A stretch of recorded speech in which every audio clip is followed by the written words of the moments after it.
Now,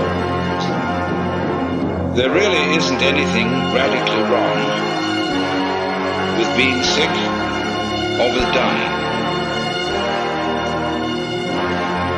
Who said you're supposed to survive?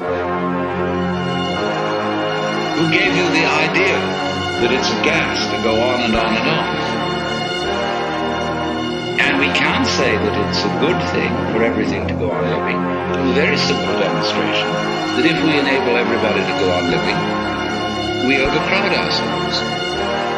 So therefore, one person who dies in a way is honorable because he's making room for others.